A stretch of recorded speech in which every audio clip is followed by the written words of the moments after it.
നമസ്കാരം, മെട്രോ വാർത്തയിലേക്ക് സ്വാഗതം. ഞാൻ ദയ. 10 വർഷങ്ങൾക്ക് ശേഷം പാഠപുസ്തകങ്ങൾക്ക് മാറ്റം. പാഠ്യപദ്ധതിയിൽ ഇനി പോസ്കോ നിയമങ്ങളും.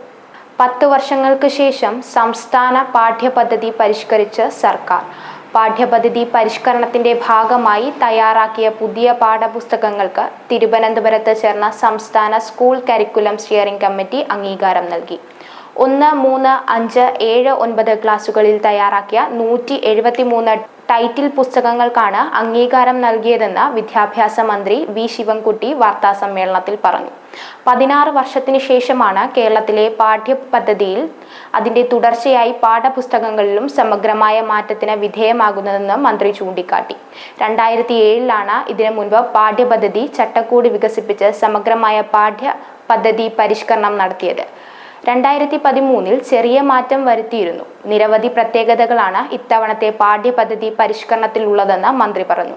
എല്ലാ പാഠപുസ്തകങ്ങളിലും ഭരണഘടന ആമുഖം ചേർത്തിട്ടുണ്ട്. കായിക രംഗം, മാലിന്യ പ്രശ്നം, ശുചിത്വം, പൗരബോധം, തുല്യനീതി മുൻനിർത്തിയുള്ള ലിംഗാവബോധം, ശാസ്ത്രബോധം, ഹൈക്കോടതി അടക്കം നിർദ്ദേശം വെച്ച പോസ്കോ നിയമങ്ങൾ, കൃഷി, ജനാധിപത്യ മൂല്യങ്ങൾ, മതനിരപേക്ഷത എന്നിവ പാഠപുസ്തകങ്ങളുടെ ഭാഗമാണ്. പാഠപുസ്തകങ്ങളിൽ കുട്ടികൾ വരച്ച ചിത്രങ്ങളും ഉൾക്കൊള്ളിച്ചിട്ടുണ്ട്. മലയാളം, ഇംഗ്ലീഷ്, തമിഴ്, കന്നഡ ഭാഷകളിലാണ് പുസ്തകങ്ങൾ തയ്യാറാക്കിയിട്ടുള്ളത്. 1-ാം ക്ലാസ്സിലെ എല്ലാ പുസ്തകങ്ങൾക്കും പ്രവർത്തന പുസ്തകം അഥവാ ആക്ടിവിറ്റി ബുക്ക് തയ്യാറാക്കും. 5-ാം ക്ലാസ് മുതൽ കലാവിദ്യാഭ്യാസം, തൊഴിൽ വിദ്യാഭ്യാസം എന്നിവ പാഠപുസ്തകങ്ങളിൽ ഉണ്ടാവും. ഇതാദ്യമായാണ് ഇത്തരത്തിലുള്ള ഒരു ക്രമീകരണം നടപ്പിലാക്കുന്നത്.